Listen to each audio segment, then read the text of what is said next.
Opinión independiente.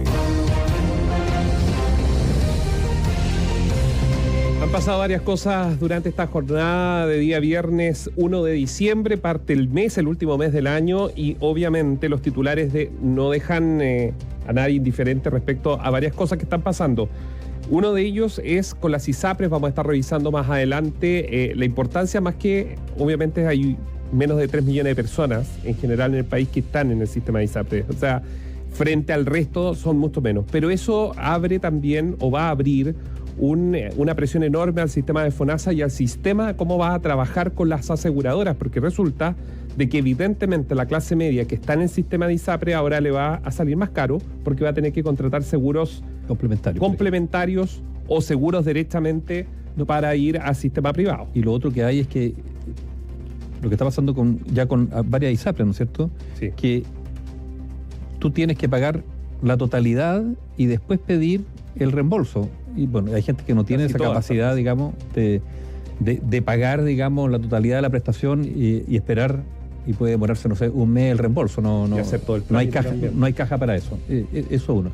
Y lo otro tiene que ver también con, hay un tema con las clínicas.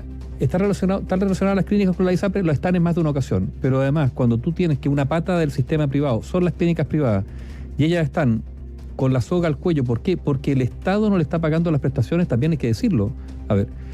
Con el auge, con las prestaciones, digamos, garantizadas, el Estado no tiene la capacidad de cubrirle y muchas veces las deriva en un altísimo porcentaje, ¿a dónde? A las clínicas privadas. ¿Qué lo ha ocurrido? El Estado, FONASA en este caso, tiene unas deudas gigantescas con las clínicas privadas. No las paga. Y como el Estado, se abanica y ha dicho, en una de esas pagamos un porcentaje en febrero próximo. Entonces muchas clínicas están efectivamente al borde de la quiebra. ¿Por qué? No porque sean ineficientes, sino porque el Estado no les ha pagado lo que corresponde en plazos prudenciales.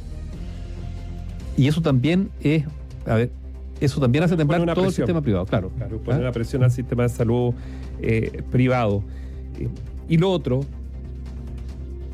tiene que ver con el caso convenios. ¿Qué está pasando? ¿Qué es lo que va a pasar con Democracia Viva y el Palacio de la Moneda? Nosotros hicimos un cronograma en base a los documentos, a todos los documentos, para poder entender y a ver si usted también así tiene todos los datos y entiende cómo fue, si el presidente o su equipo supo o no supo, si Miguel Crispi supo o no supo, por qué se dice o por qué dijo Contreras lo que dijo en esta declaración que ayer leíamos, el ex seremi de Vivienda, también militante de Revolución Democrática. Lo primero, antes de esto, es decir que en Revolución Democrática evidentemente están quebrados, o sea, están quebradas las relaciones, las confianzas, también hay mucha desconfianza dentro de uno de los partidos que probablemente también es importante para el gobierno. Pero mire, rápidamente, ¿dónde parte todo? El 2 de mayo, con una carta de la Asociación de Funcionarios de la Seremi de Antofagasta, donde acusan, aparte de malos tratos, relaciones extrañas de la autoridad, o sea, de la Seremi, del Seremi, en este caso Carlos Contreras, Revolución Democrática, con una serie de fundaciones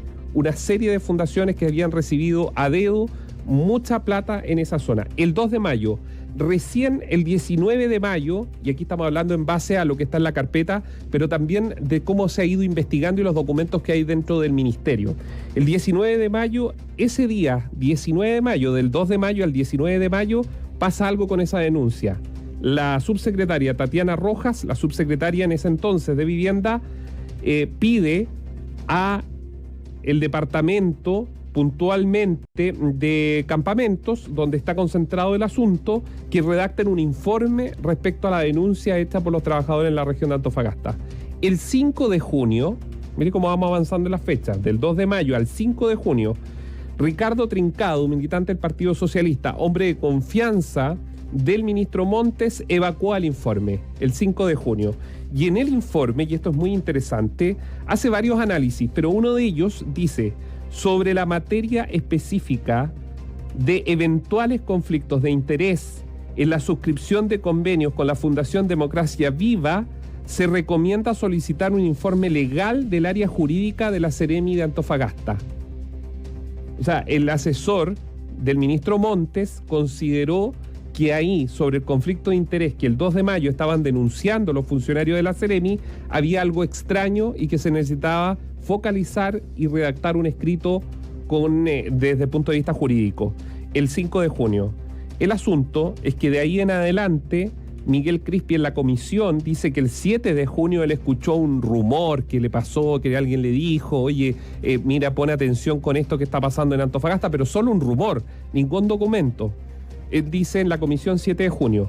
Resulta que el 7 de junio, según el Ceremi, que luego lo echaron, el Ceremi Contreras, él envió un oficio a la presidencia de la República.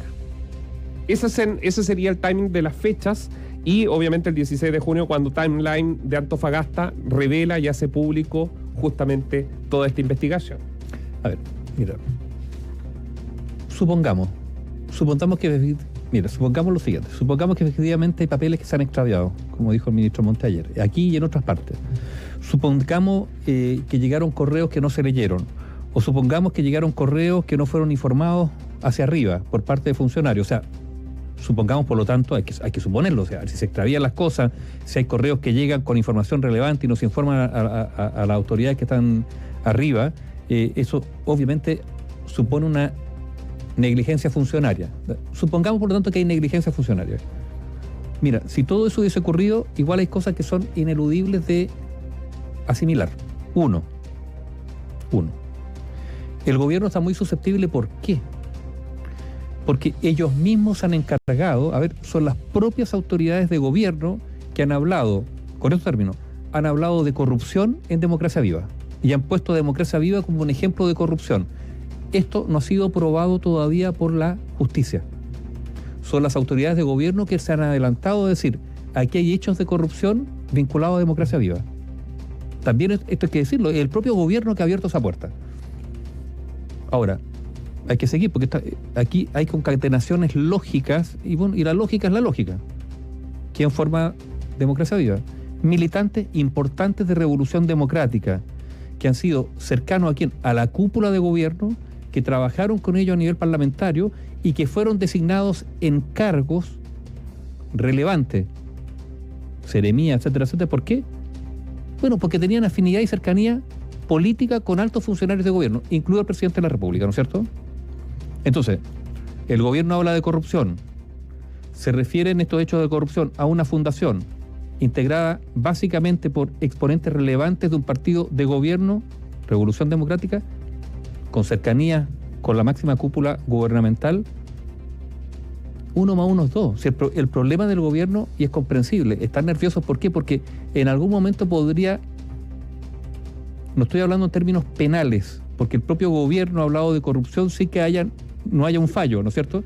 Estoy hablando de que en términos políticos, el propio gobierno ha abierto la puerta para que se diga, oye, aquí hay gente muy cercana al Ejecutivo que parece que está metida en actos de corrupción. ¿Por qué? Porque el propio gobierno ha hablado de eso. Si es el gobierno que ha hablado de corrupción ligada a Democracia Viva, y uno, claro, dice, bueno, ¿y qué es lo que es Democracia Viva? ¿Quiénes lo integran? Revolución Democrática o militantes de Revolución Democrática. No estamos diciendo que el partido sea corrupto, pero hay militantes relevantes de ese partido que el propio gobierno lo está asociando con la corrupción y resulta que son más que cercanos. Entonces, es en este contexto donde hay, claro, nerviosismo, suspicacia y, como tú mencionabas recién, pérdida de confianza incluso en gente que fue muy, muy cercana hace poco, porque resulta que ese Ceremi que dice, no, yo avisé, bueno, no es cualquier Ceremi, es un Ceremi que fue en algún momento un militante muy cercano a funcionarios de gobierno. Y ellos mismos, yo creo que tú has dado, subrayas, digamos, en algo que es muy importante. Si uno se va al sentido literal de las palabras del propio presidente de la República, incluso la omisión, el silencio, también es corrupción. Entonces, por eso yo creo que el nerviosismo salta dentro de la estructura del gobierno para saber hasta dónde y quién más realmente sabía. ¿Por qué el 7 de junio se vuelve clave? ¿Se mandó o no se mandó el oficio? ¿Contreras está mintiendo o no? Yo me imagino que esto será fácil poder saberlo para el Ministerio Público, porque tendrá que pedir copias para saber si miente o no miente, en este caso el ex Ceremi. O se utilizó la fecha que dio Miguel Crispi en la comisión para redactar este documento diciendo que el 7 de junio se le había enviado justamente ese oficio. Son muchas las interrogantes y pocas las respuestas que seguramente la investigación, una vez que ya esté formalizada, debería abrirnos luces de lo que pasó realmente con Democracia Viva, que a diferencia, y en eso sí puedo coincidir con algunos, es que a diferencia de otros casos de fundaciones, esta tiene la particularidad que, como tú dices, Nivaldo, era un entramado de la élite de Revolución Democrática. Porque Catalina Pérez, fue presidenta de la Revolución Democrática, una mujer que tomaba decisiones, incluso vivió con Giorgio Jackson, uno de los fundadores del partido en Valparaíso, una mujer de confianza de esa estructura, y su pareja era reclutador incluso de nuevos liderazgos dentro de la Revolución Democrática. Es decir, no era cualquier persona y por ende obviamente tiene esa particularidad. Análisis sin compromisos. Opinión independiente.